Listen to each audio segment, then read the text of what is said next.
Oh, okay. Good morning, everybody.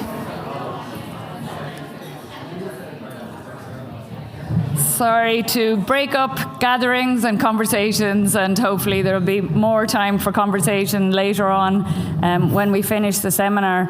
So I just wanted to start by welcoming everybody here today and to thank my colleagues, particularly Laura, who came up with the idea for organising this seminar. I think it's very important and timely in relation to our Athena Swan journey and our commitment to progressing gender equality here at the University of Galway. I didn't introduce myself, but assuming that maybe a lot of people do know me at this point, I'm Helen Marr, the VP for EDI here at the University. And also just want to specifically acknowledge and thank colleagues Maeve Duffy, who's agreed to give her time and input in relation to their Silver Athena Swan journey, and also to Caroline Murphy from Kemmy Business School. I think, are you the first business school to get a silver? In the Republic, and the first School of Engineering to achieve a Silver Athena Swan Award. At this point, I'd like to also invite the President up, who's going to open the proceedings this morning, and then we'll hand over to Laura, who will welcome our speakers and talk you through the events for this morning. So thank you all for your interest and engagement.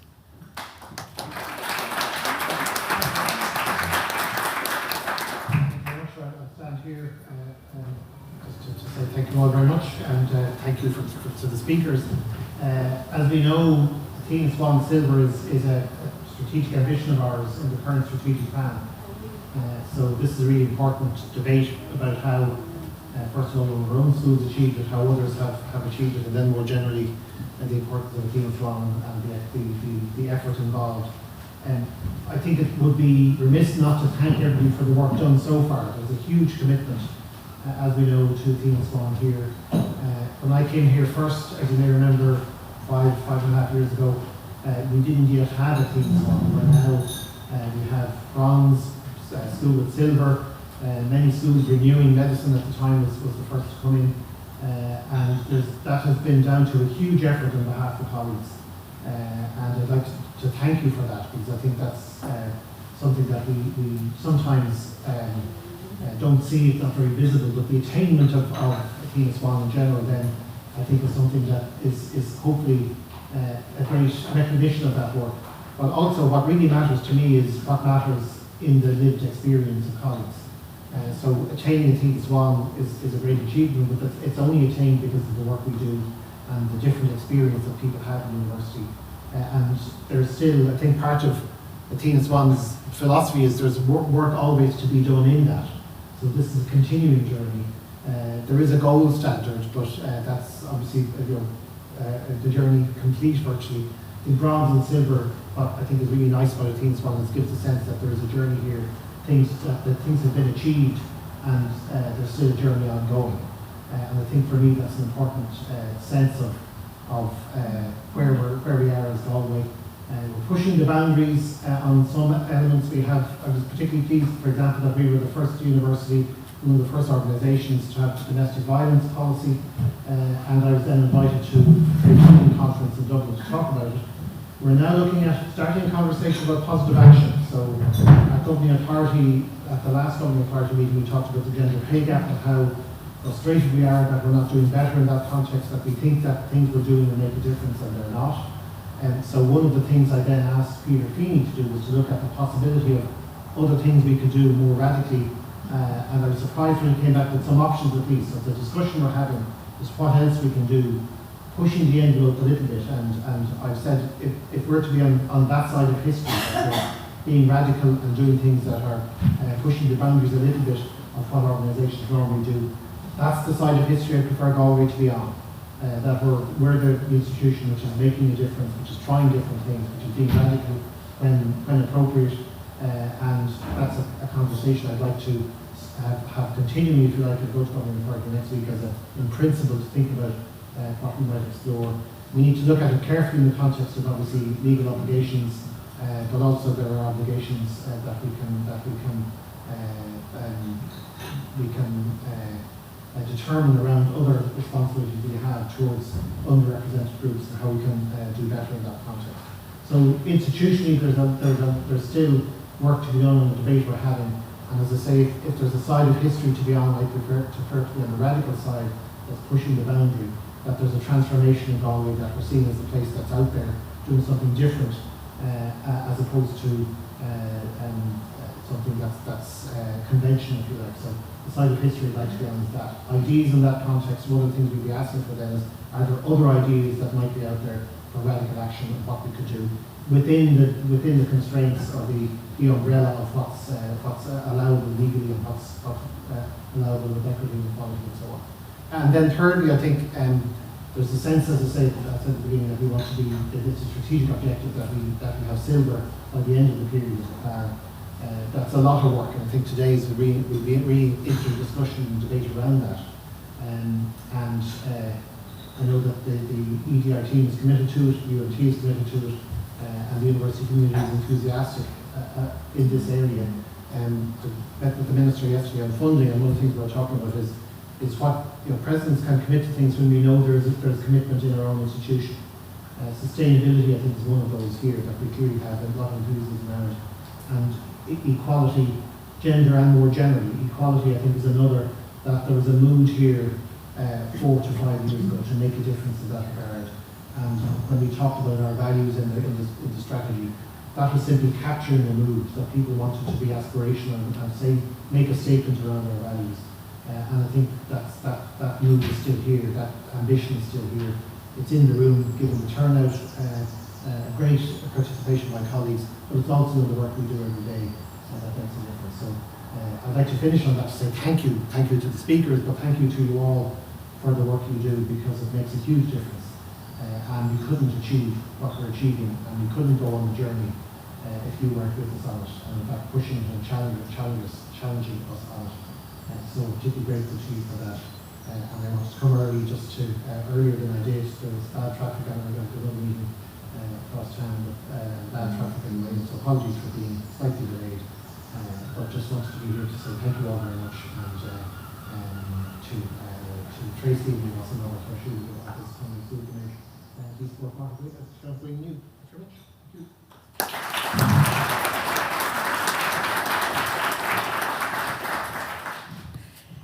Hello everyone, thank you so much for coming. It's great to see such a good turnout. It's a testament to how many people are committed, interested, invested in Athena Swan and gender equality and EDI more broadly. So I won't go on too much, just to say that this is really a good point at which to have a seminar like this. As the President just mentioned, we will be applying for a Silver Athena Swan Award as an institution in 2025. We also have several schools thinking or that will be applying for Silver in the near future.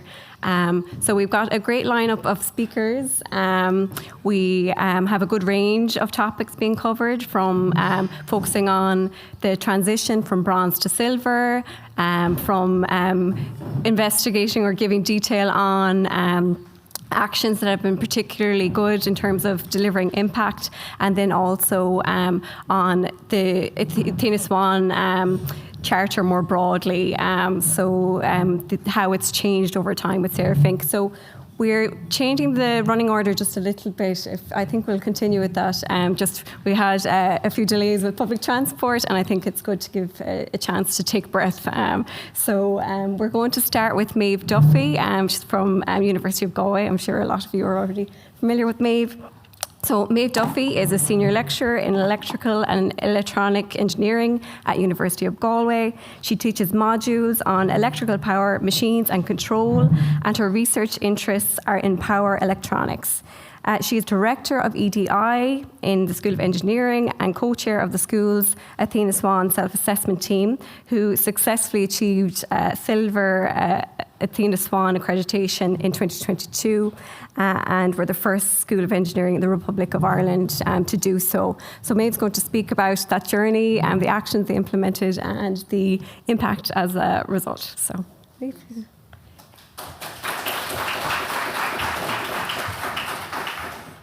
Thank you, Laura, for the introduction and for inviting me here. And it's great to see so many of you here. So yeah, I took over chairing of our School of Engineering SAT it was during COVID. I was also taking on Director of EDI, so a dual role.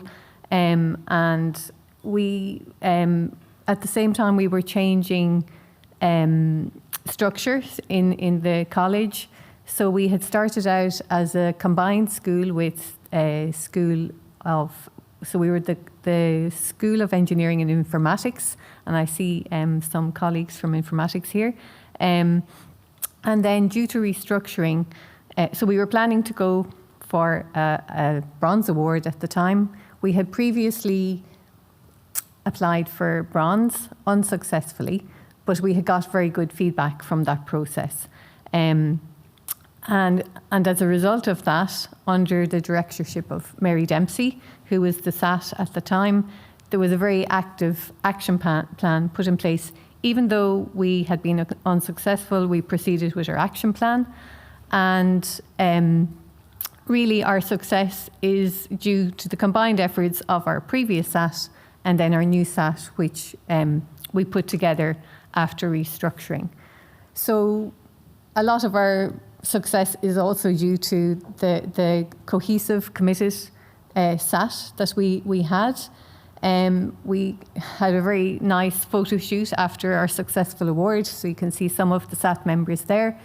Many of them were members of the original Engineering and Informatics SAT, and then we recruited new members in to make sure that we had representation from the different disciplines in our areas of study in engineering, that we had different levels of seniority, that we had professional staff, technical staff, and postgraduate students.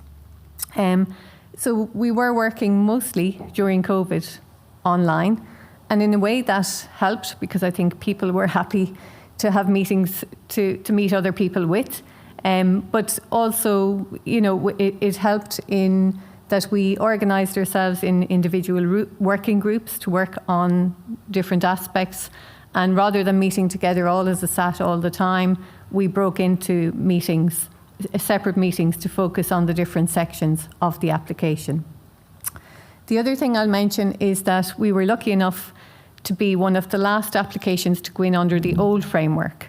So our previous application had provided a very good starting point for the successful application. But in having to change from a combined school to a School of Engineering, there were obviously issues in translating data, and that took a lot of effort, but thanks to the EDI office, we got support on that, and along with the Vice Dean for EDI in the college. So our success was due to several factors. One of the factors that was mentioned was the level of engagement that we had of staff. So in terms of engagement, we started with a town hall meeting. Once we decided that we were going to go for silver, we held a school level Athena Swan Town Hall, and we explained the process, and we explained the need for their consultation and the advantages of us going for silver and what it would mean for each staff member. We also had an all-staff survey within the school. After that, we found out what issues different categories of staff had, so we organised focus groups for each of the individual categories. And then when we had our draft application, we circulated a version of that, and we left an open online form available for people to provide feedback anonymously. And you can see the level of interaction there. The town hall, that's attendance rates. We had very good responses from our survey after having the town hall, and also our focus groups were very active. We did have, I guess, and I think it's common across a lot of schools and units, research staff don't engage as well, and that is an ongoing issue, and I think it's recognised throughout several units. So that's something that we're continuing to work on. But academic, technical, professional staff, they all contributed very well to consultation, and that was mentioned as, you know, one of the reasons we were successful. Another big factor was the growth in our female student population. There's some data there. You can see, okay, it's engineering, so the percentage female is relatively low compared to, it's not 50-50, if that's what we call balance. In engineering, I guess we compared with, our national average. We weren't quite meeting the national average on enrolment numbers, but what we did find is that on intake, we do have growth, and on intake, we're exceeding the national average enrolment since 2018-19. So if we continue to do that, we will eventually track and hopefully exceed the national average for engineering undergraduate. So the success of that, it's small, relatively small. You can see there is growth. Obviously, we're comparing with a much bigger percentage of male participants, but there is growth. And even that level of growth, we had a lot of effort put in to encourage more females into engineering. So we organised Women in Engineering sessions at Open Day. We developed materials for our webpage, video content, print, online content. We had taster days in partnership with WITS, which is Women in Technology and Science, targeting female and mixed schools. And we had a print and social media campaign in one of the national newspapers with online content, then directions to online content, which was highlighting female role models, particularly at research level. So there was a lot of effort put into that, and that's an ongoing thing that we have to do, because we see it every time we speak to schools or every time we have Open Day. Female secondary school students don't necessarily see engineering as a career for them. When students get into engineering, there's a lot of supports available to them, but it's to get them in there in the first place. So we have Kemmy peer-to-peer mentoring. The success of that has been recognised in that it's been rolled out in other schools now.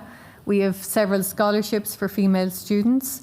We've dedicated funding for international, for 2 students per year to attend the International Summer Academy in Engineering for Women. There's a very active YSTEM society, and we were very lucky to have one of the founding members on our SAT, where they organise a whole range of activities from mentoring, career talks, and opportunities for students to attend networking events where they can meet role models. And there was also some summer research internship programs over the past few years, and they were also successful. On academic staff, this is looking at the growth in female versus male at the different academic grades. And our overall female staff participation is tracking close to our nearest neighbours, the one that we could get data for. So at the time of application, it was 20.8% compared to 21.8%. So, and it's growing. And I think the most important point, or the most important factor in terms of success, was the growth in numbers at senior roles. So that was also commended by Advance HE. So some initiatives that would have helped that would be, so there's the Mid-Career Research Capacity Building Grant, there's Aurora Training, there's Returners Grant at the university level, and the school provided match funding for some of those schemes, so to enable more females to participate in those. The SALI scheme, we actively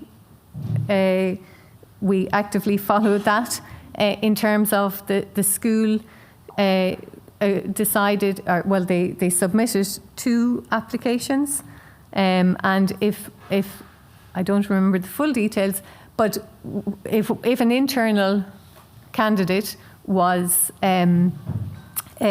deemed suitable, that made place for another SALI role. So it meant that we leveraged off the SALI scheme to get 2 professors instead of 1. And that also obviously had impact in terms of increasing the number of senior female academics. The change in the promotion scheme for senior lecture also had an impact in that, and that came out in focus groups where people thought that the new promotion scheme is much more clear about the criteria and so on. And then there's a lot of informal mentoring happening at the school, and again that came out in focus groups that was having an impact.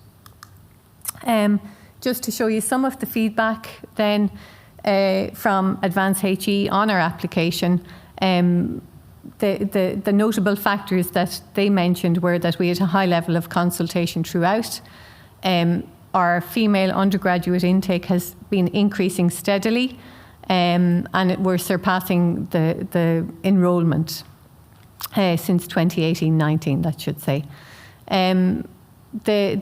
So our activity in trying to recruit students into the programmes was recognised in that they mentioned the engineering summer school, and the efforts of SAT members, an individual SAT member, in contacting schools to make sure schools that don't normally send females participated in that. And then the growth in the academic staff, and particularly at senior level. One very good thing that we saw that we got in our feedback, and also we saw at the awards ceremony, is that there's a good practice example provided for each application or for each successful application.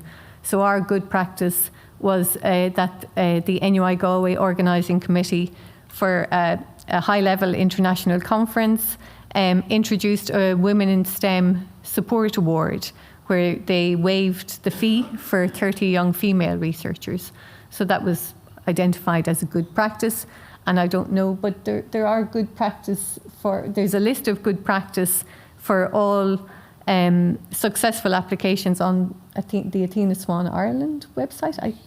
I think I know, I've seen it. So I can try and direct people if they're interested in seeing that as well. So I think, and of course, our work isn't finished and we're getting stuck into our action plan. And what we've seen is that a lot of our actions that we have proposed, they're actually happening at a higher level. So our challenge now is to try and make sure that our actions align with the university or the college level actions in going forward. So our priority areas is to continue growing our female student intake, so to continue engaging with them before and after we recruit them into our programmes. Formalised staff mentoring at all levels, because particularly focusing on research staff. Develop workload allocation models, which again is happening at a college and university level, because some issues arose about how people felt what work was recognised versus for females versus males.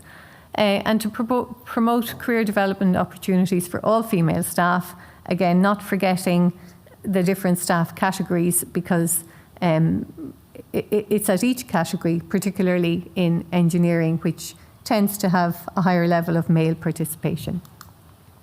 So that's everything from me. I hope I didn't go over time. I think there'll be time at the end for questions, and I'll be happy to answer any questions then. Okay, thank you.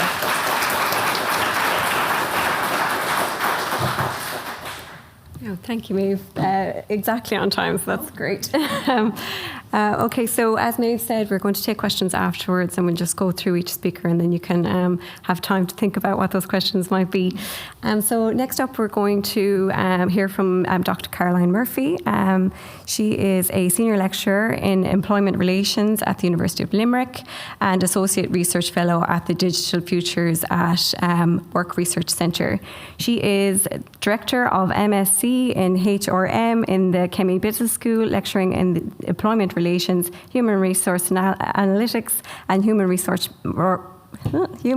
management. Her research interests are mainly in the areas of job quality, labour market inequalities, and reconciling work and caring responsibilities. So really speaks to, I think, Athena Swan and our EDI initiatives.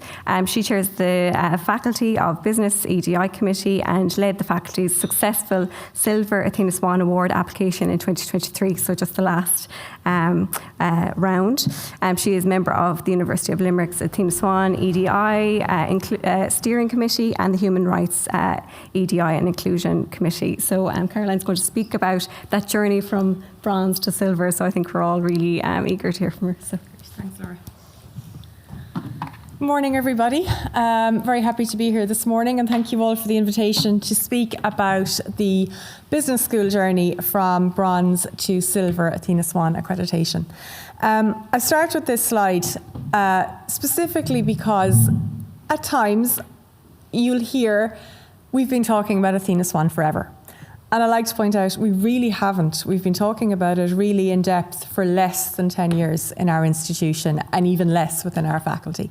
So I always try and counteract that by saying, okay, it's been less than 10 years. We've been talking about many other issues for a lot longer and have seen a lot less progress.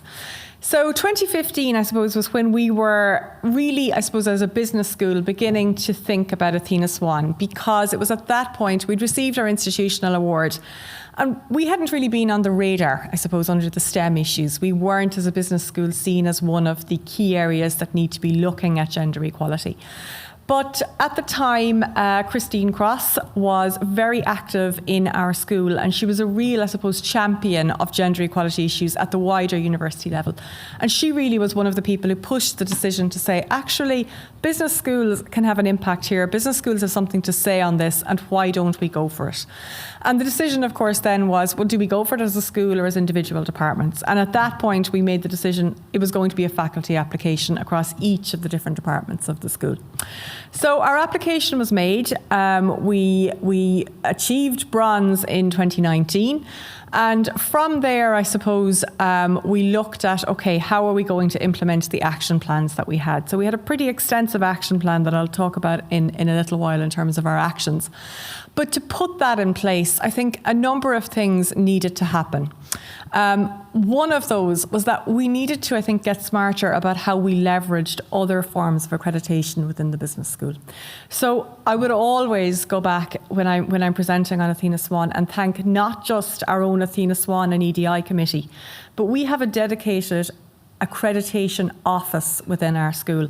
And I think, to be fair, it has been a massive enabler for us in terms of things like data collection, assistance, the kind of expertise that they bring to the table, not necessarily in gender equality or in EDI, but just in data and accreditation, has always been superb and of superb help to us.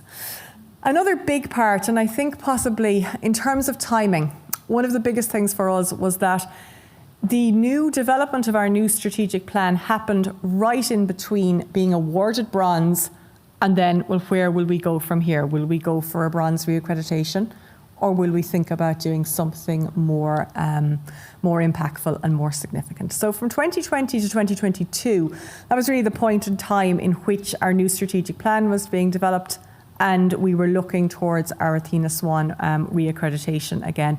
And that was the decision when we said, okay, let's try and push ourselves and let's go for silver rather than a bronze reaccreditation. And thankfully, I suppose I'm standing here because that journey was successful. So back in April, we were awarded the Silver Award. So championing EDI in terms of a business school approach, I would say we approached this very much like a business school would. What is our mission? What is the plan? What is the objective?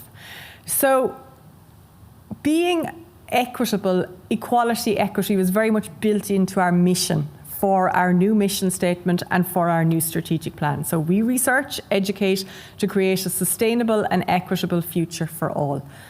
It's very simple, less than a dozen words, probably the longest amount of time on earth spent creating those dozen words, as anybody will know. But I think it does capture everything we wanted, and it captures multiple agendas going on within the school. In terms of the strategic plan then, where did EDI and where did Athena Swan fit within it? It wasn't in there vaguely. It wasn't sprinkled in there here and there. It was very much given prominence. It was Goal 5. Goal 5 was around operational excellence, and most of that goal centred around issues pertaining to working practices, equality, decent work and sustainable working.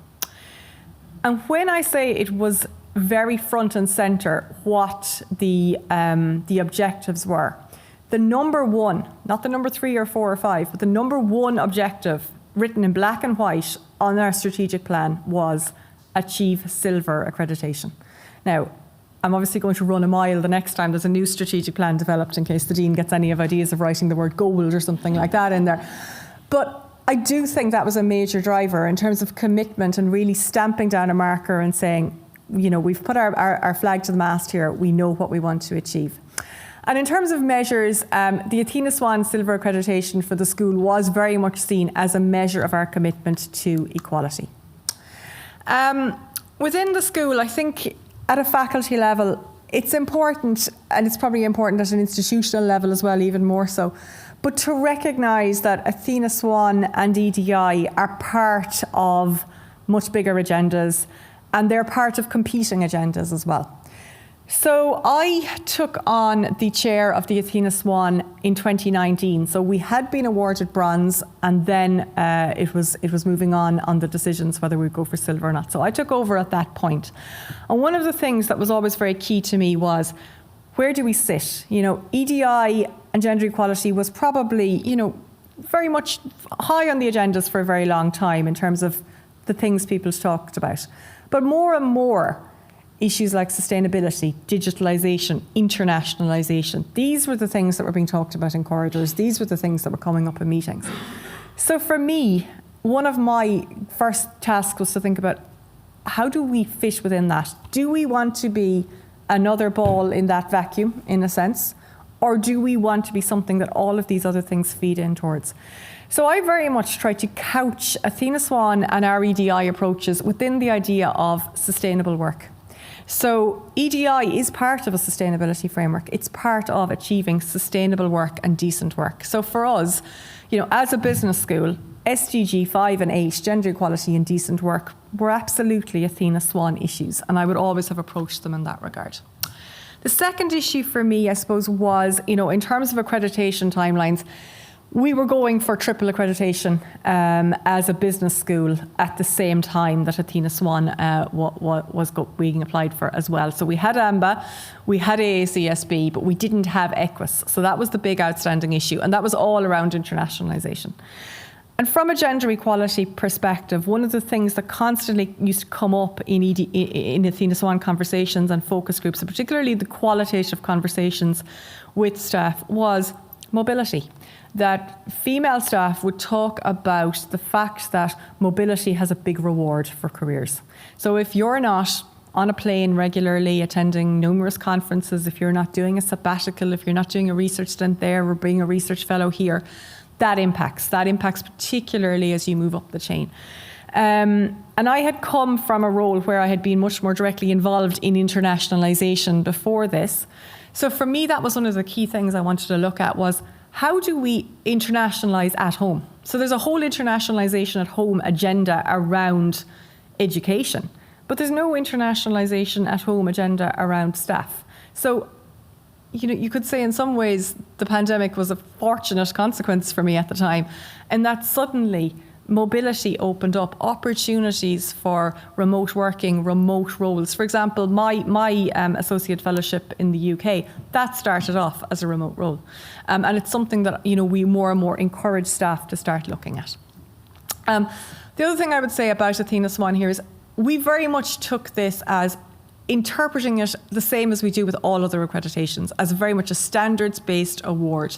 How can we stand over what we are doing here and say that we are meeting certain criteria and certain metrics in relation to gender equality? So in terms of progressing from bronze to silver, what kind of activity did we focus on? Well, one of the first things was to expand the size of the SAT. So I would say over the course of 2019 to 2022, we probably had about 18 members, give or take, some rolling in and some rolling out over that period of time. But we had much greater depth, I think, in terms of where they came from within the school. So at bronze, we had focused on making sure we had male, female, student representation, people from each department. This time around, I think we went more into more deeper analysis of what we needed on the committee, and that certainly brought new challenges, but also brought new, I think, great insights. We identified ways in which opportunities for EDI and Athena Swan could align with other aims within the school. So, for example, if one of the aims was increasing student intake, well, how were we going to look at that and align with the aim we had, which was to increase student intake specifically on certain programmes? We looked at increasing awareness of EDI and Athena Swan activity on faculty agendas. And one of the very simple ways in which we tried to achieve that and which we introduced was a reporting item on faculty board reports. So now, much like you'll have a publications report, a teaching report and so on, we have an EDI report where people actually make a note of any EDI related activity they were involved in. So that could be anything from going out to a school visit, it could be being engaged with something with a disadvantaged group or so on. It could be working in support settings around domestic violence or gender equality, any of those issues. But we have a much better steer on what people are doing from an EDI and gender equality perspective. In terms of action plan achievement, we constantly looked at, okay, what are the mini actions that we can achieve in shorter spaces of time? How can we break down big goals into smaller action parts? And what are our contingency plans? So obviously COVID required many contingency plans for some of the issues that we had planned, but for the most part, we found a way around, I think, most of our actions. So we had 93 actions in our bronze plan. We achieved green progress on 78 of them. We achieved some progress, but we're ongoing on 11, and 4 actions remained unachieved at the red status. Key areas of focus, I suppose, between our application areas. In our bronze action plan, the first thing we said was female career progression. How do we move the leaky pipeline at the top of the scale at full professorship level? And that was one of our key areas of focus because, again, it aligned with already set targets and metrics. So we doubled our professorship level representation of females between 2017 and 2022. Now, obviously, we're talking, small numbers in the scheme of things. We're talking about a dozen people. So 1 or 2 changes can dramatically shift metrics, but overall there was a constant and steady increase to professorship level. But we were quite lucky because we had quite a strong representation of females at associate professor level going into that. So you always, I suppose, have to caveat where your leaky pipeline was at to begin with. Second issue was around support for career advancement. So we focused much more on ensuring people had opportunities, not just time, but also funding, to go on multiple different forms of career advancement programs if they wanted to, both for academic staff and professional managerial and support. And our VP EDI is particularly active in this space, and she came to the business school when she was looking at the Gender Equality Enhancement Fund and asked if any of us would be interested in contributing an application there. So Dr. Connolly led it, but there was great input, I suppose, from the school level on designing a preparing for academic advancement programme, and Galway and Maynooth also piloted on that particular programme as well. But it was those kinds of issues, I suppose, starting afresh with what can we do that's new in the space of supporting career advancement.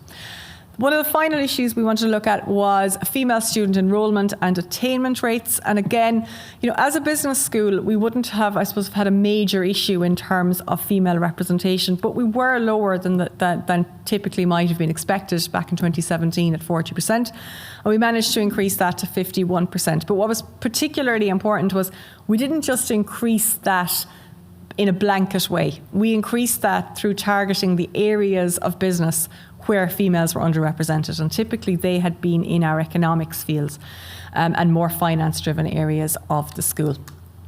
So where we were, so 17% of females at full professor level in 2018 to where we are now, 40% in 2022. So you can see how, I suppose, we've made progress in a significant number of areas there.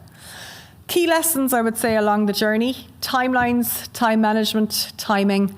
In terms of timelines, you have 4 to 5 years you're thinking, between how long your applications are going to be. But realistically, in terms of timelines, you only get one shot to move the dial on certain metrics. So student intake, you only get one shot between each year. Student award outcomes. Recruitment can be a bit more variable, but certainly promotions as well. So being very conscious of the fact that something seems like a 4-year journey, but realistically you only have about 3 opportunities in which to move the dial on those issues. In terms of time management, I suppose I'm really referring to the actual application there, thinking about when you need to have a draft together and how long that is going to take. And then finally, timing. So timing of things like, when do you ask for resources? How do you pitch when those resources are going to be used? How do you make that a case for how that's going to be impactful? Second key lesson I think we had was expanding our networks and scope for EDI activity, so that Athena Swan was seen as part of a bigger initiative as well. So really trying to align what we were doing in Athena Swan with the broader parts of EDI within the university. And lastly, I suppose, putting our money where our mouth was in terms of financing EDI activity. So money internally within the school for scholarships, money for training and development, and also financing other kinds of activities related to gender equality, like, for example, student awards and aspects like that. So where are we going in the future? So I would say when we were awarded the silver, we had to look at a couple of key areas. And the first one that jumped out at me from both our quantitative and qualitative data was our professional, managerial and support staff career pipeline. They have a very different experience of work to, I suppose, what many academic and research staff are facing. And for a long period of time, for almost, I would say, 8-9 years, there were no opportunities for progression for PMSS staff other than to apply for a new role. So there was no form of job evaluation at all in place. Now, thankfully, that has recently changed, but there's a backlog from that still needs to be addressed. Second priority, and I won't dwell on this, as Maeve talked about it, is work allocation and work allocation models. The third is career pipeline of all genders. So, Athena Swan, we were focusing very much on gender equality, and the priority had been on the female talent pipeline. But we're looking now as well at the fact that in certain areas of our talent pipeline, we have significant underrepresentation of males as well, which we do need to recognise, and we need to look at that pipeline across the board. The priority 4 is female participation in new programmes aligned with STEM. The world of business is changing. The teaching of business education is changing. When we look at our portfolio of courses, we're becoming much more central in things like analytics, digitalisation, and taking in much more of the kind of problems, I think, that is associated with STEM in terms of gender intake. So females' anxiety around mathematics, for example, in the business school is something we're looking at the moment as a particular issue, which might constrain people in looking at particular programmes that they now believe to be too statistics or mathematics heavy. And the final priority is to expand and formally embed EDI activity within the business school, so putting in place a more formal reporting structure for that. To finish, I suppose I would just point out that Athena Swan applications, Athena Swan accreditation at silver level, it didn't happen within a vacuum. It happened within an exceptionally supportive institutional culture and exceptional institutional Athena Swan leadership at the top. So EDI activity there and our Athena Swan application, it was always and constantly aligning with what is the institution doing, and the institution was always finding ways to help the faculty in the very different ways that each faculty needed help and support. And I couldn't, I suppose, reiterate enough the importance of that. So thank you all very much for listening, and I look forward to any questions at the end.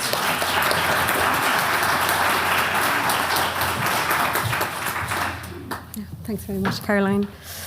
So last but not least, we have Sarah Fink from Advance HE. So Sarah Fink rejoined Advance HE in 2020 to support the development and delivery of the Athena Swan Charter in Ireland. She has expertise in supporting sector-wide and institutional progress on gender equality, and she's currently head of Athena Swan Ireland. She provides specialist knowledge and advice to Athena Swan applicants, develops training and workshops, and facilitates peer review assessment panels. She works with Irish higher education institutions and relevant external agencies, including the Higher Education Authority, to provide guidance on issues and queries relating to Athena Swan. And Sarah previously worked in the higher education and research sectors in Ireland and the UK, including the EDI unit at RCSI, University of Medicine and Health Sciences. So Sarah is going to talk about the new Athena Swan Ireland Charter and kind of the nuances of that new charter when compared to the previous iteration. So thanks, Sarah.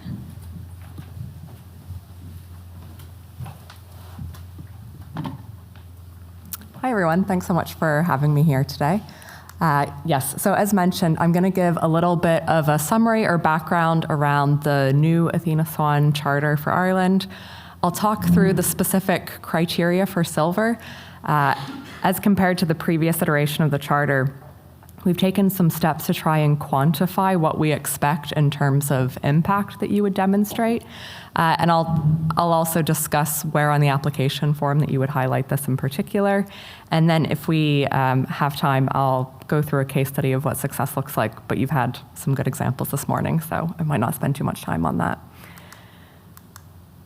So Athena Swan remains a framework for addressing inequality in higher education and research institutions. And as you know, it's based on this methodology of self-assessment, action planning, and then continuous progression by working your way up through the bronze, silver, and gold award levels. And those awards are conferred by a peer review panel. Applications can be submitted by institutions or academic departments, but now as part of the new framework, professional units could apply for an award as well. And it's grounded in 8 updated charter principles, and all applicants commit to these in writing prior to an award. So previously, just institutions were expected to commit, but now we would expect a letter from a head of department or head of faculty or whoever the leader is for the applicant applying. So the new framework was launched after a period of consultation across the sector. So we did a survey and we had a period of where we did engagement events across various institutions and with different networks. And the aims of the new framework respond to a few things that were highlighted during that period. The first is that people still wanted Athena Swan to retain a gender lens and help drive impactful and sustainable gender equality work. But there was also this call to build capacity across other equality grounds as well. This was to help support an intersectional approach to your gender equality work, but also because we know the institutions and departments are doing EDI work across other areas as well. And the Athena Swan framework was an opportunity to kind of focus that work as well in the Athena Swan approach. It also now fully includes all staff working in our institutions. So there's kind of additional requirements or reflections for professional, managerial, and support staff to make sure they're fully included in themes like career progression that were just mentioned, but also there's some reflection on the experiences of hourly paid staff as well. At institutional level in particular, it's more further aligned with national and EU priorities. So what we mean by that is that we took steps to make sure the kind of reporting and themes required that relate to higher education authority activity are covered in the framework, but also that gender equality plans developed by institutions would fulfill Horizon Europe requirements too. One thing that we had to be really careful to balance with the development of the new charter was how to make sure it was still effective and progressive and held institutions to account, but how could we reduce the administrative burden of filling out an application form, particularly where it could kind of fall on underrepresented or marginalized groups in a disproportionate way. And there's a few different ways that we've approached this. One is kind of reducing some of the data sets, being more prescriptive in some areas, so there's kind of less guessing around what consultation should be covered or what exactly needs to be put in an application document. But I think crucially is building into the criteria and into the framework itself how institutions kind of value that work and activity, how is it resourced, how is workload distributed, and then how is it formally recognized and rewarded.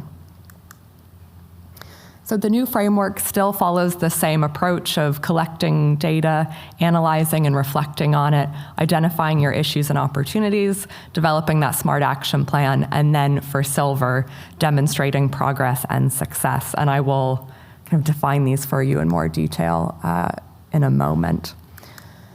So here you can see the high-level criteria for each award level, and it is additive. So at bronze, you should show that you have the structures in place to recognize the quality work, that you've done that evidence-based identification of issues and have that action plan. And then in addition to that, at silver, you should be showing that you have made progress against previous priority areas, and then that you also have evidence of success in addressing those. To help kind of support applicants and assessors in understanding how to apply the criteria, we've also come up with or also developed these underpinning expectations for each criterion. So for A, I won't go into loads of detail here, but it's really about those kind of formal processes in place, those structures that help ensure you're recognizing your gender equality work and your wider equality work.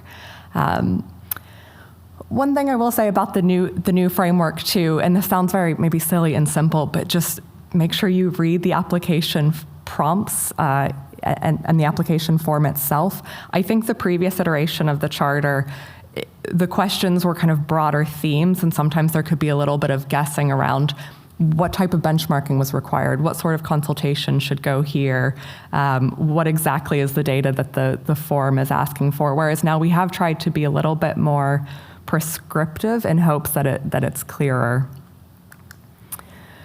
Criterion B is around that evidence-based recognition of the issues and opportunities that you'll have.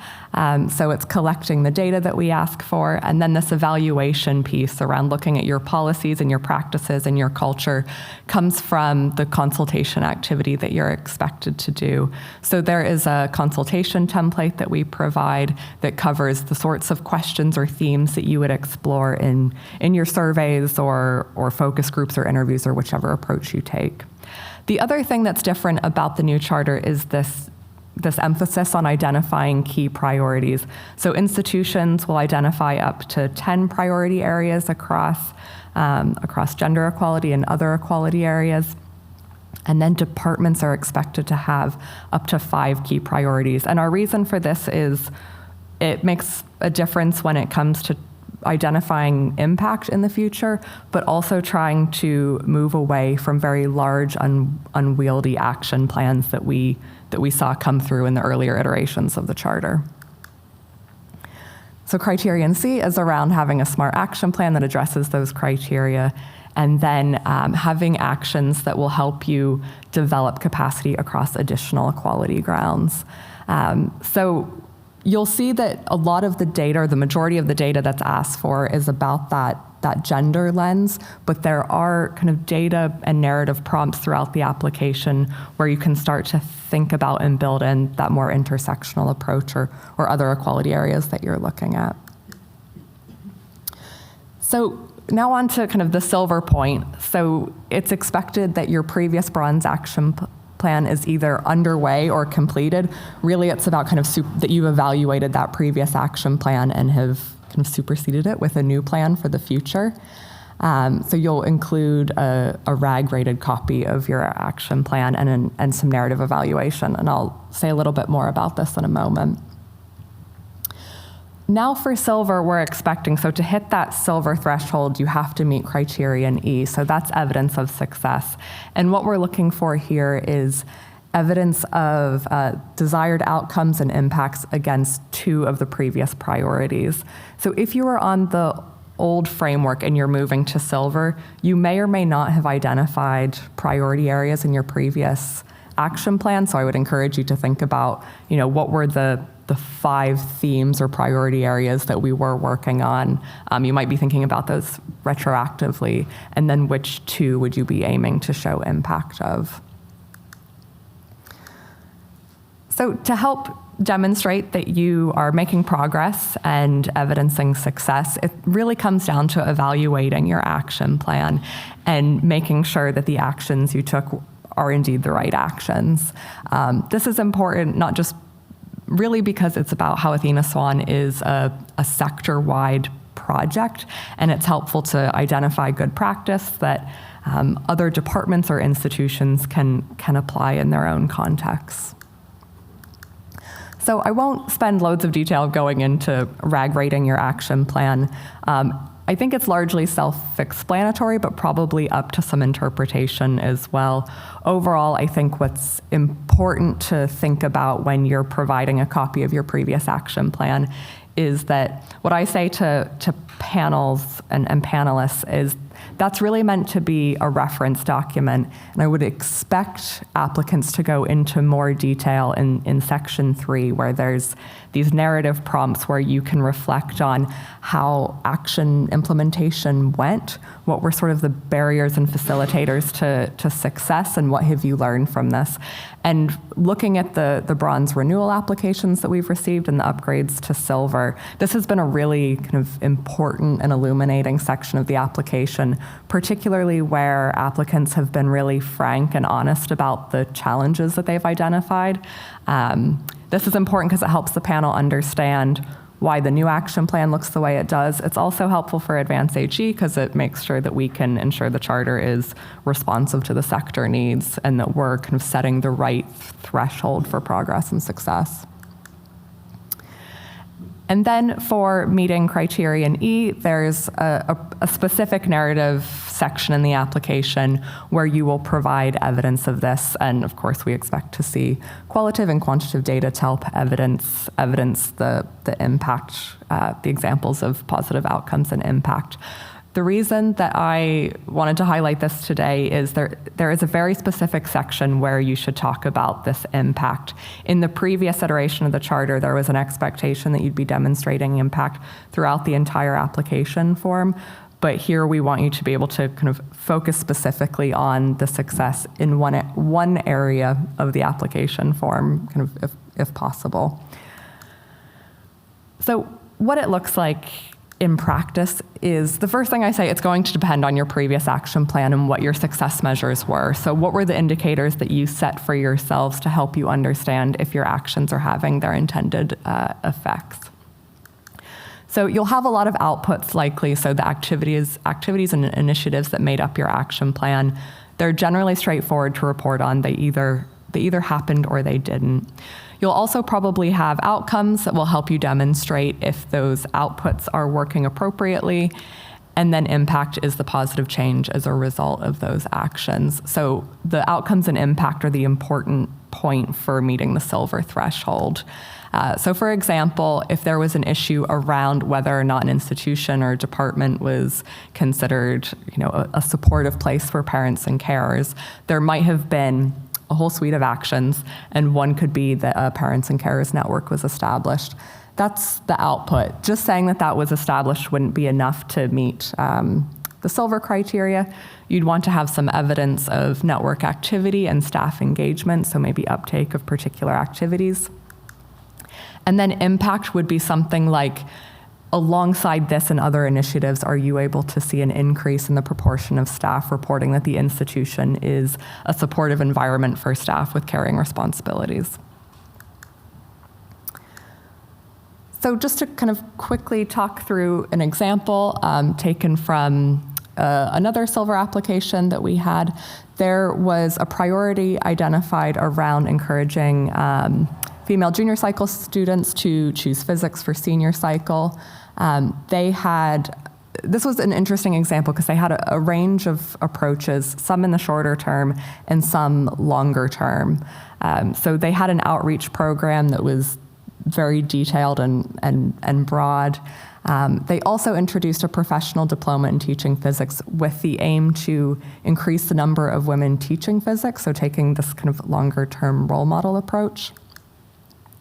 And then they were able to provide kind of a range of outcomes and impacts to help support their case. Now, I think sometimes with Athena Swan submissions, they're not these perfectly controlled experiments where you can show impact. So I think there's often kind of a range of data that you're going to be showing to help give a wider picture. So they were able to kind of talk about participation, intake of female undergraduates, and then they also had a survey of undergraduates that they conducted as well that was helpful.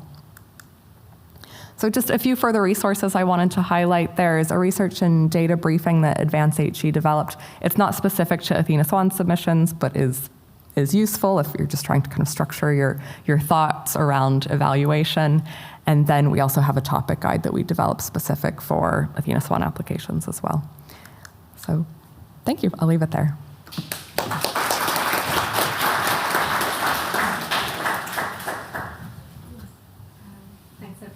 Everyone.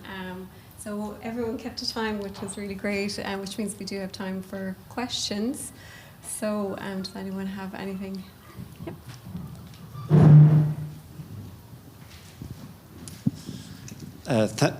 Thanks very much for organising the seminar, and all the lectures have been absolutely fantastic. Thank you. My name is Larry Egan. I'm head of the School of Medicine. So we have a bronze award, and we'll be going for silver in 2 years' time. And I guess the question I have is, in our school at the undergraduate student level, we've got about a 65% female, 35% male, and it's like that across med schools in general. Nursing would be even more, I would say, kind of female biased.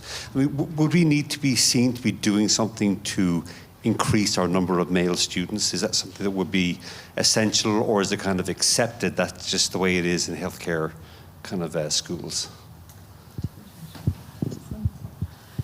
Thank you for that question. I especially like questions about med school since I used to work in RCSI.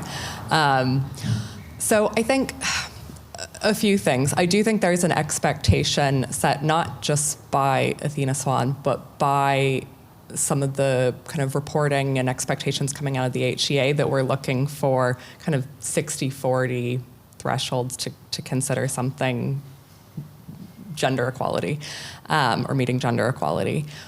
I think your activity around what you would do for students is going to depend on the rest of the issues facing the school.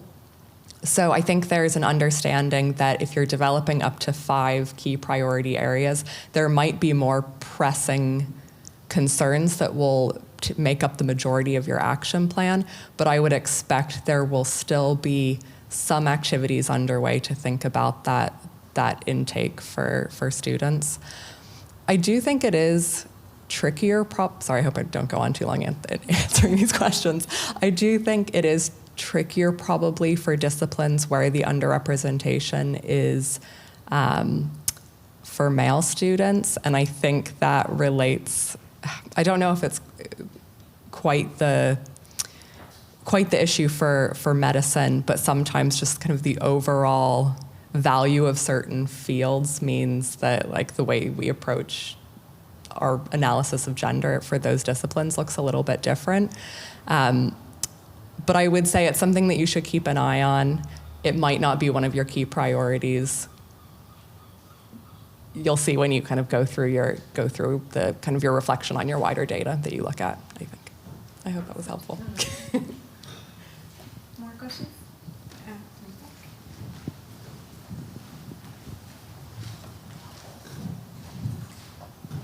Great. Hi, thanks very much for those talks. That was absolutely fantastic and really really interesting.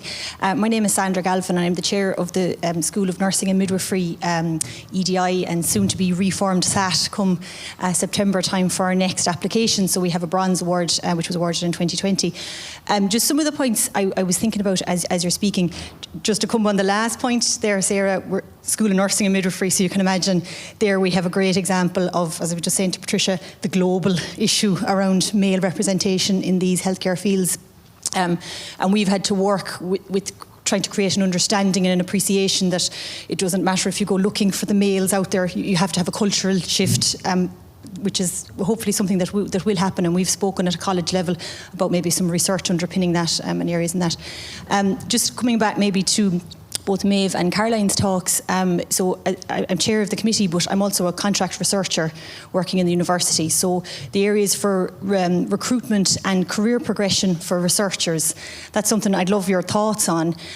Maeve, I think you said that, or I could see from the data, is it a 2-to-1 representation of researchers to academics in engineering, or the numbers of researchers in your school was quite high? So I was, that definitely caught my eye, and I'm just wondering about your own challenges for the Silver application around that, because tracking career progression where a path may or may not be well formed. I'm not necessarily talking about a path into academia, I'm talking about a path for researchers. And we do have an issue around data and gaps in data in the university around that side of researchers. So, and as well for Caroline, I just welcome your thoughts on how you've tackled that, or how you've gone on to get applications where it's a struggle, whereas it is here. Thanks. Yeah, I guess we recognised the struggle or the issue when we saw the data and the lack of engagement with researchers. So we did try to, ask more of them to, after the survey, the all-staff survey, we did, make efforts to get more of them to join the focus groups. But it seems that researchers, they don't see themselves as part of core staff. Unfortunately, and it's very hard, I guess, because we're restricted because a lot of them are working on fixed term contracts, and what we have seen is that the Career Development Centre is very active, and it's in terms of providing support and training and at different levels for researchers. But I think the problem is to get researchers to engage with that. They tend to, and this is probably unfair coming from me, but from what we've seen is they tend to focus on the research because they want to progress and do a good job. And it's only when they see themselves coming close to the end of a contract that they realise, they start applying for jobs and they go for anything that comes up within their field. And it's a difficult situation. I know there was a survey of research staff at the wider university level here, and there was a lot of actions came out of that. That is now being reviewed at the university level. So we're going to liaise. Our action plan is to focus on researchers, but we are restricted within what we can do because of the way their contracts are set up. But we will advise them, and what we're saying is that if we can get research staff to progress, even if it's not within the university, if they progress to a better position outside of the university, that we should count that as a success as well. Yeah. I don't know if you want to. Thanks, Maeve. I'm not sure what I can add in terms of a business school perspective. It wasn't really an issue for us, the research track. A very, very low number of people in that. And I suppose at a point as well of time in which recruitment is very high. So if you wanted to transition out of a research track into academia, it's quite easy to do so. I suppose there is another issue there in that if you want to remain on a research track, we haven't necessarily developed that within the business school yet. There is one comment I would make. As Maeve said, lots of stuff happening around career development and the research office in supporting researchers themselves and helping them to engage. From my perspective, I would look at this from a HR perspective and say, are we doing enough focus on what the PIs are doing? So one of the things we did in Limerick, and this isn't related to researchers, it's much more related to PhD students, but I would put that in the same category as research staff as well, is we now have a separate section on our promotions document at SL and associate professor and so on, where you must outline exactly how you support your PhD students. So supervision support, but also career development support, informal mentoring and those elements. And I think that's something I would begin to look at at those on senior research tracks as well. So what are they doing in relation to supporting people on the more junior part or starting out on that research track? And I would put more emphasis on what can we do at the PI level than at the research level themselves. So maybe that's awesome. Other questions? Thanks, Caroline. Can I just ask, that section in your promotion applications, does that also extend to how you support your earlier stage academic staff? No, not from my recollection. Okay. It's specifically in the teaching section. But what I'm saying is I think it's a tool that could be adapted in promotions documents that would help address some of those research issues in the future. Thank you.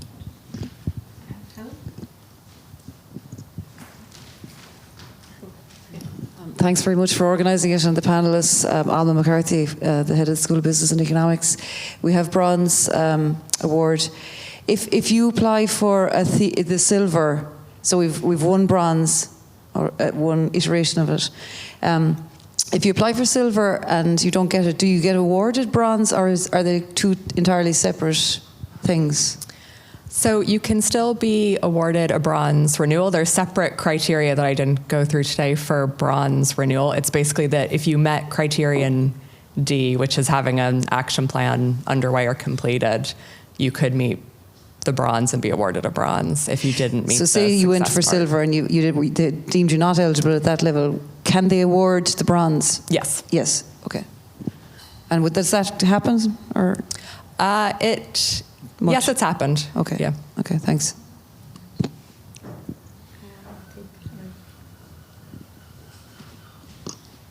Thanks to all the panellists. I think it was really informative. I'm interested in two specific aspects, I suppose, in the expanded charter, but also in the emphasis on PMSS staff in the silver application.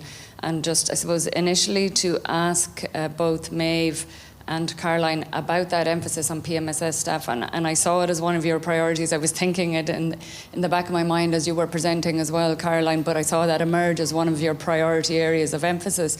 And so what were the kind of issues that were coming up, and what are your targeted actions for PMSS staff?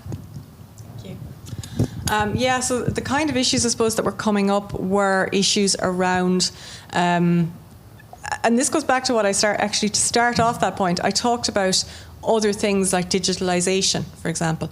A lot of issues come out of changing work models, changing operating systems, moving back from remote working back onto campus.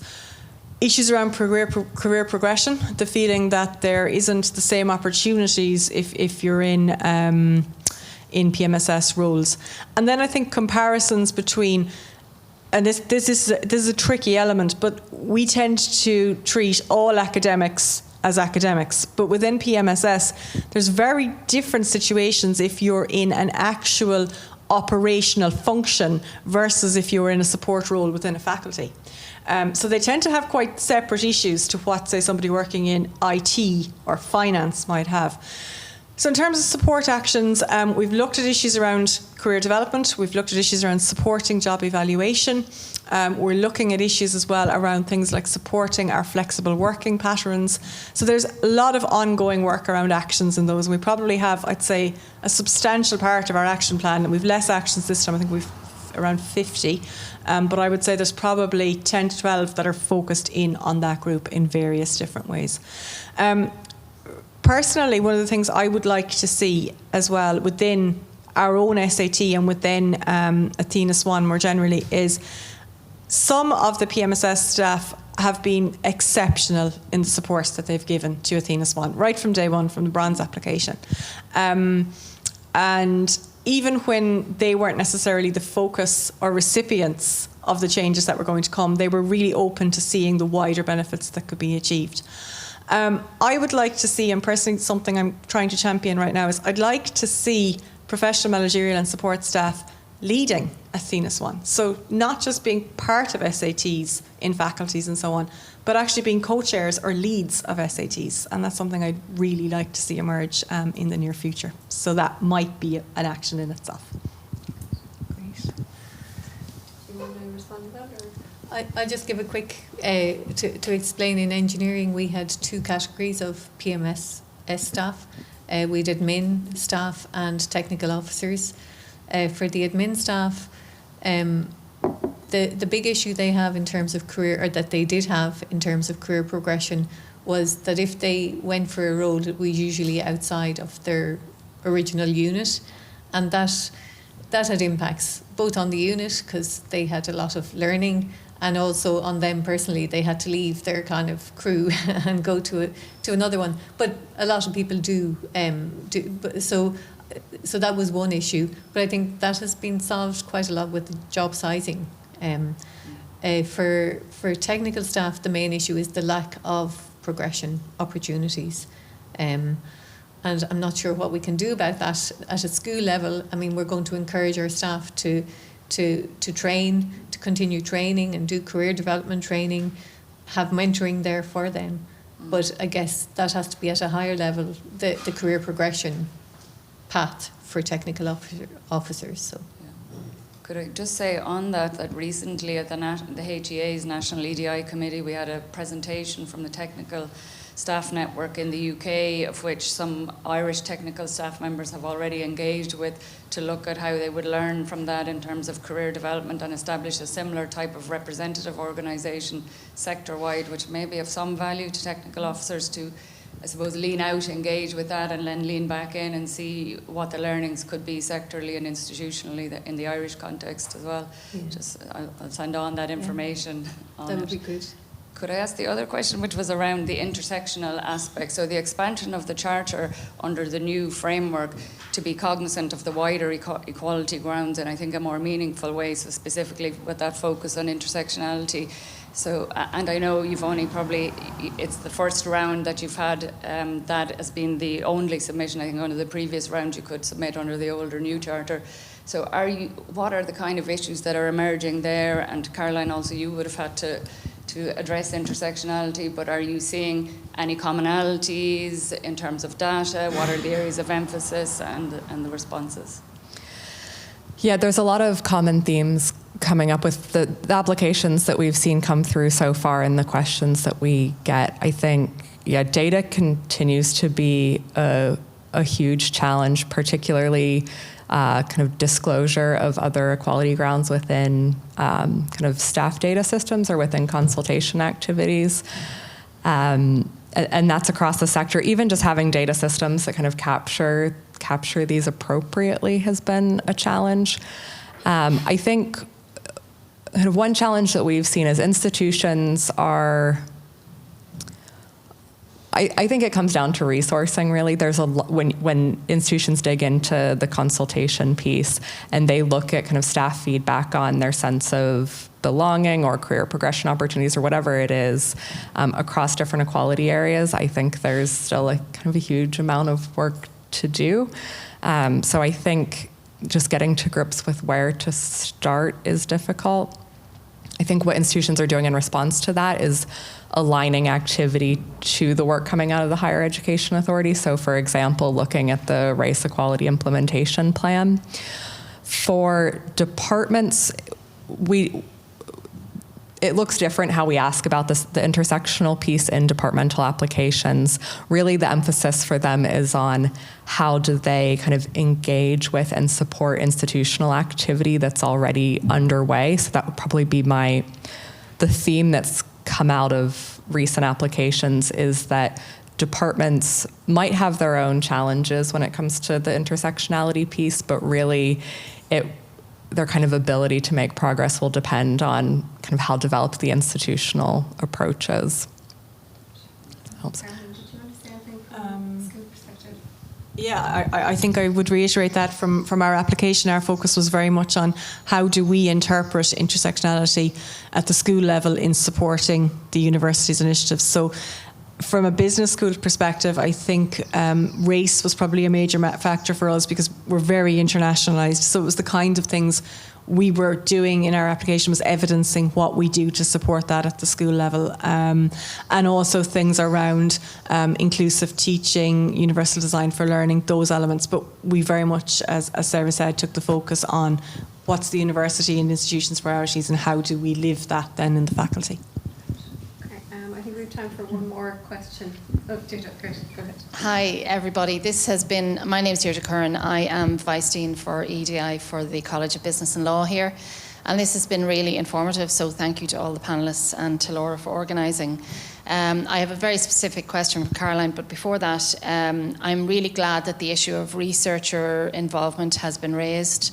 And Maeve, to your point about, that focused on the research, but I think there's a sense that I'm picking up as Vice Dean that researchers do not feel like they belong, and a lot of that is on us. So I would really like to see a stronger researcher voice. And to the point about co-chairs, so in the business school specifically within our college, we've made a big effort to have co-chairs. We've co-chairs of our school EDI committee, and we're going to do our damnedest to have the same for our SAT, because I really do believe that it adds value and to have those parallel voices. But the specific question, Caroline, is when you were talking about the actions from the Bronze Award, you said 78 had been achieved, 11 were ongoing, and 4 had not been achieved. So my little ears pricked up. I'm just curious to know what the 4 were and why not. Okay, I'll just give 2 words: work allocation.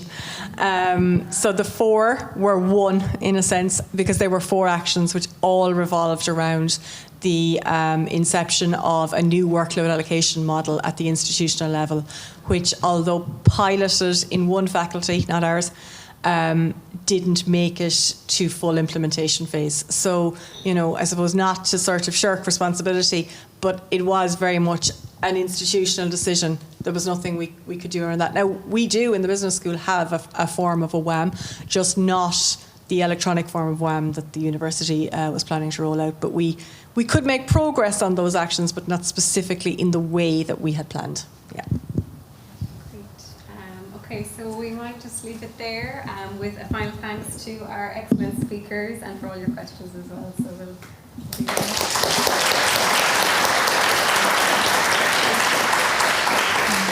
just to say, there are teas and coffees and a few bits just to your right, and do mingle and ask any questions as you go as well. So thanks everyone.